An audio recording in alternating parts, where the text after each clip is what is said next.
the dawah aspect comes into it. So it's not like you weigh up everything in terms of how much it's going to benefit you. And you're like, I'm listening to this Islamic podcast. I don't want to lose those 5 minutes compounded over 10 years. Why am I going to speak to this individual? I'm not going to, I don't mean something to that extreme. Sometimes people look at the productivity hype and gurus and speakers and YouTubers out there, and they kind of imagine this kind of robot that is just focused purely on like the unit value per minute squared, right? So it's not to that extreme.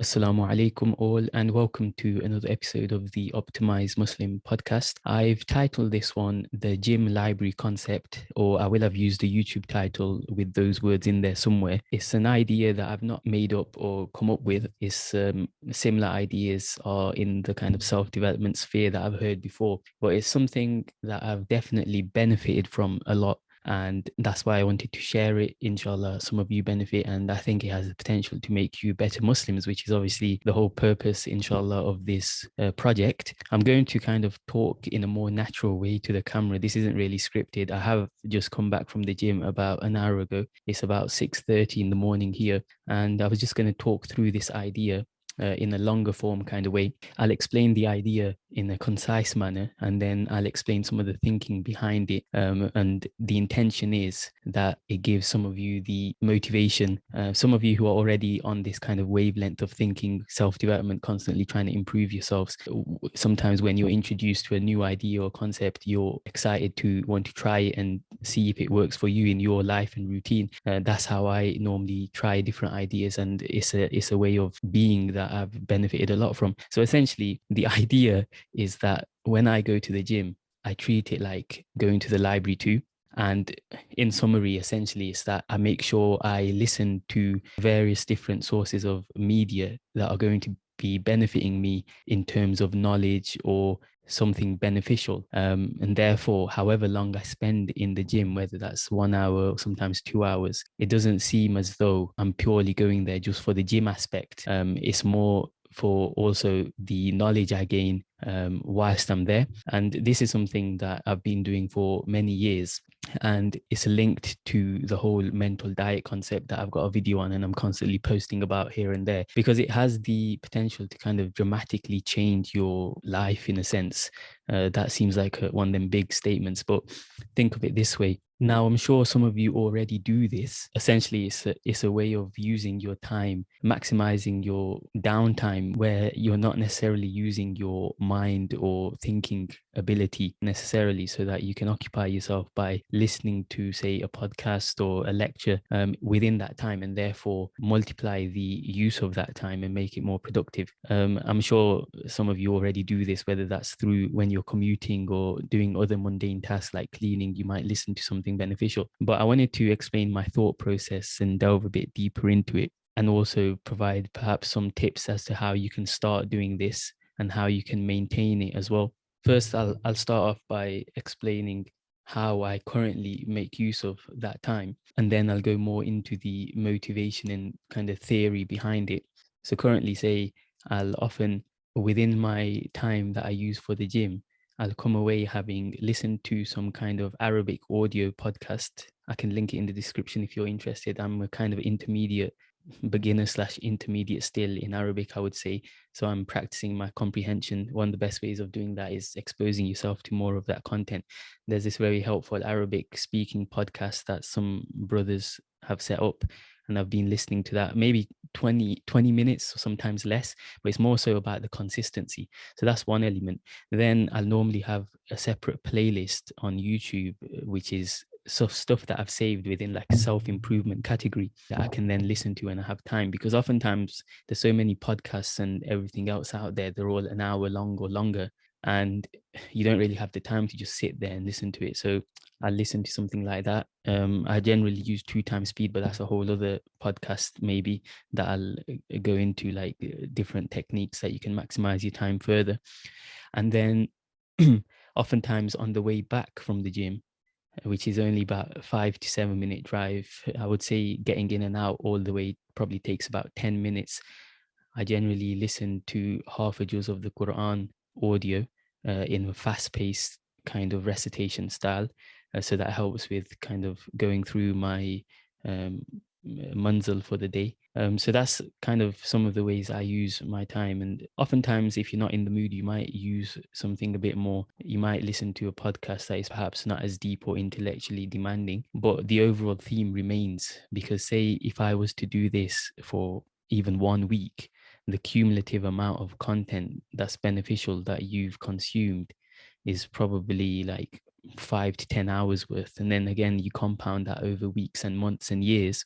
And this is why I talk about the power of the mental diet effect, because say someone who spent 5 years doing this, then compare them to someone who's never done this. And there are people, I would say the majority, that they simply just listen to music when they're at the gym, or they go and train with someone else, and therefore they're not really consuming any kind of intellectual content or anything that might benefit fit them in the deen aspect. The difference is night and day. So this is the idea. It's not necessarily just limited to the gym. If you don't go to the gym, that's fine. You can work out at home. There's nothing special about the gym per se, but it's just an idea and concept that I want you to kind of think about, how we use our time effectively. And I know this can sometimes go over the top because it becomes like a rabbit hole, the productivity thing. Sometimes I even listen to certain productivity gurus and they just take it to an extreme, and you're like, okay, just relax a little bit.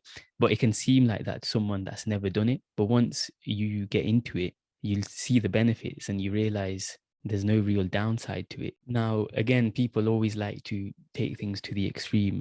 It doesn't mean necessarily that you're like a machine that can't have any kind of downtime and you're constantly on the go and you get burnt out as a result of that. But it's the overall concept. Even if you were to do this 80% of the time that you're at the gym or working out, it makes a massive difference compared to having never done it. So that's the idea. For example, if I'm at the gym, I generally go when there's not many people there or hardly anyone, to be honest. That's another video idea in terms of why you shouldn't necessarily go to a mixed gym when it's packed. But I'll leave that for another day. Say if there's someone that comes up to me, asks me something. I remember once there was a older kind of gentleman. He came up to me about skipping and he was asking me about that. Now, the dawah aspect comes into it. So it's not like you weigh up everything in terms of how much it's going to benefit you. And you're like, I'm listening to this Islamic podcast. I don't want to lose those 5 minutes compounded over 10 years. Why am I going to speak to this individual that I'm not going to learn? I don't mean something to that extreme. Sometimes people look at the productivity hype and gurus and speakers and YouTubers out there, and they kind of imagine this kind of robot that is just focused purely on like the unit value per minute squared, right? So it's not to that extreme.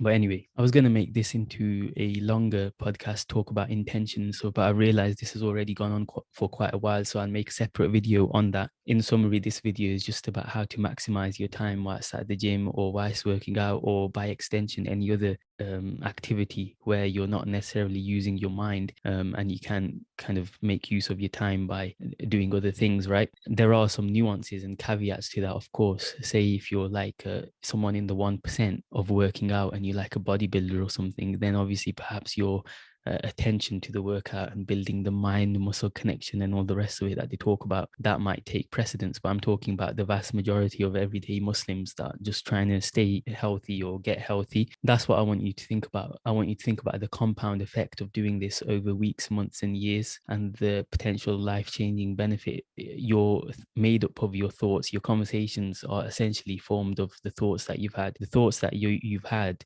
are constructed by the input, whether that's your social circle, reading, videos, books.